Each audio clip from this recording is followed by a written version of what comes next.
Hi,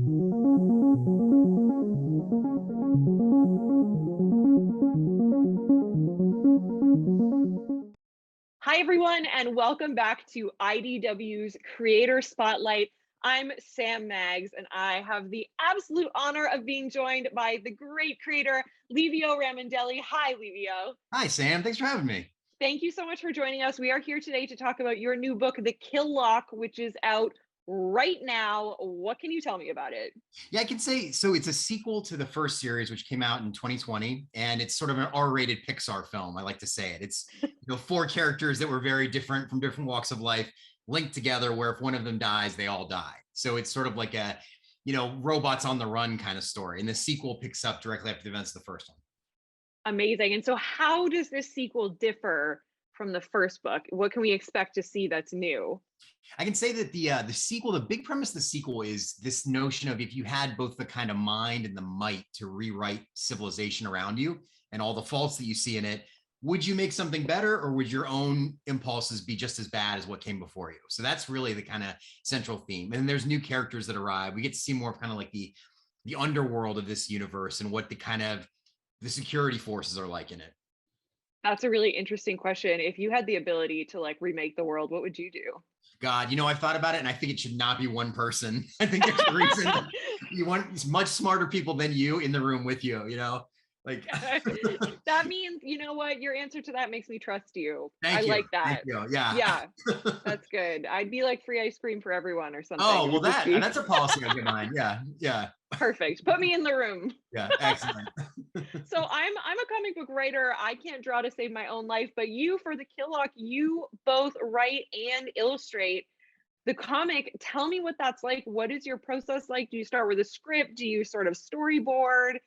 How is it creating the entirety of a comic? That's a great question. Like I grew up, like I'm sure like you did, like writing creative stories before you were professionally an author. I'm sure you did it for fun and stuff. And I was the same. I would write at that point terrible stories when I was younger, but I really loved creative writing. And then when I became a professional illustrator, I worked on Transformers for 10 years for IDW. I really kind of got to work with some really great writers, and I learned a lot about how you format a story, and I really just kind of wanted to try my hand at it. And yeah, and then in terms of the process, like there was like a central idea. So I would come up with the designs of characters as I was doing their personalities at the same time. And it's funny because you sort of are at war with yourself as the writer and artist, where sometimes, you're trying to fit all your writing into the 22 pages you have. And sometimes you have to brutally cut it, or the artist version of you doesn't want to draw what the writer told you to draw. So, but it's been a really enjoyable process. I really have loved it. It's funny as a writer too. I feel that all the time where I like sometimes make really ridiculous asks in my writing, and I'm just always like, I hope they don't get mad at me. Like, Do I'm you glad ever I'm not the one who has to draw this spaceship fight. Oh my God. Like, Yeah. I remember it was me and another Transformers artist were on the same book. We were taking different sections, like some was in the past and some was in the future. And I remember my section was a quiet talking heads kind of thing. And his was like the fleets engage, two giant space warships. Like I was like, yeah, that's okay. just anyone who draws Transformers at all, I've said this in other interviews too, is like a god to me. I look at finished copies of Transformers comics and I'm like, how does It's anyone do this? There's so many literal parts. Like it's yeah. wild.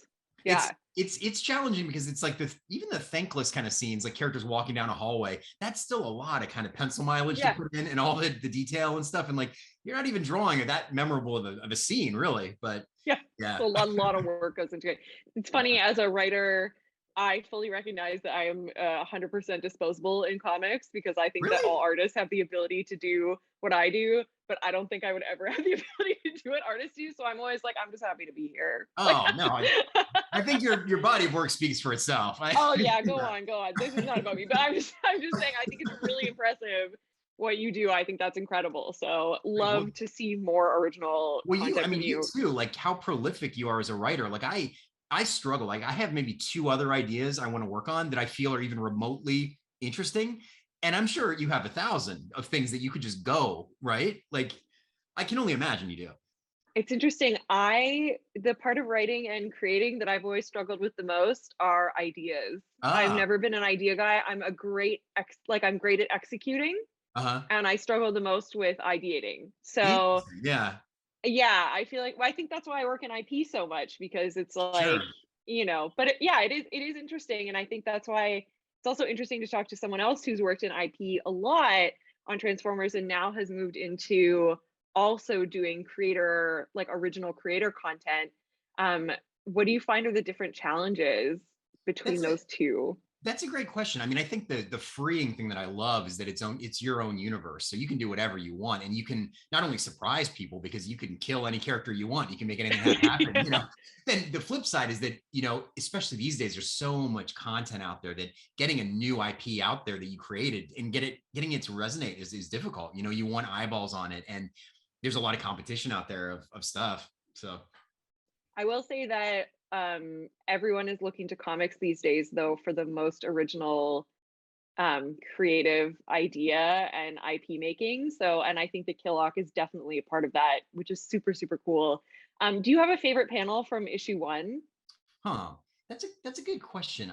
There's a panel I like where basically the group gets kind of fully revealed, the four main characters, and there's one character that's you sort of get introduced to the more human ones first, and then you meet this really kind of monstrous, towering robot that I like scale a lot. I like the sense of like you establish the Mm, world and then you kind of pull the camera back a lot. Yes, that's probably my favorite one.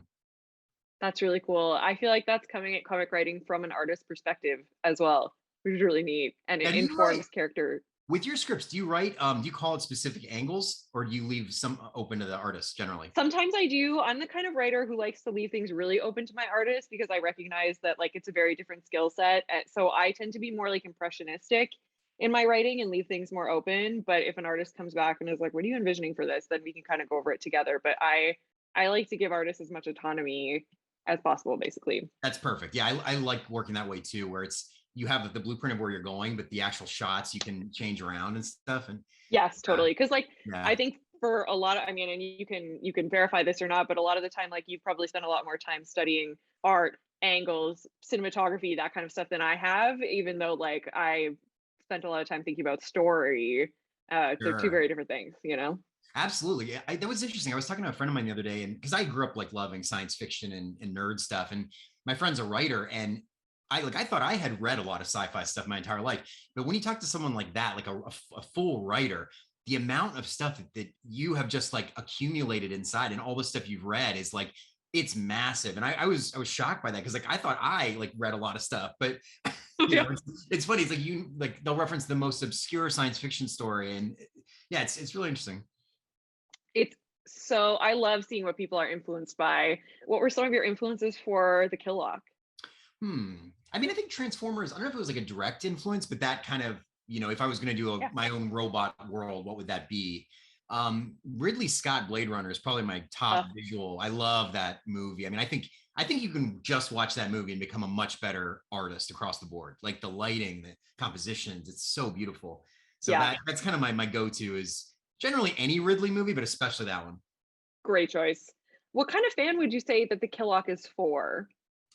I think, it's a good question. I mean, I would say in terms of comics, I think if you like some of my favorites are like Why the Last Man and Saga and Preacher and Same. Yes. yeah. Like I think hopefully that kind of an audience where it's sort of a funny, dark world a bit. I want people to enjoy it, even if it's, kind of scary subject matter at times.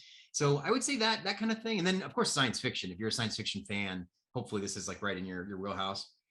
That's perfect. Livio, anything else you want to add for today? No, just that. Thank you so much. The Artisan Wraith, the Kill sequel is out today. One of 7 issues.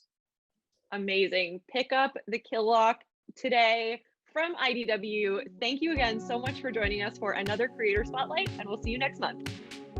Bye.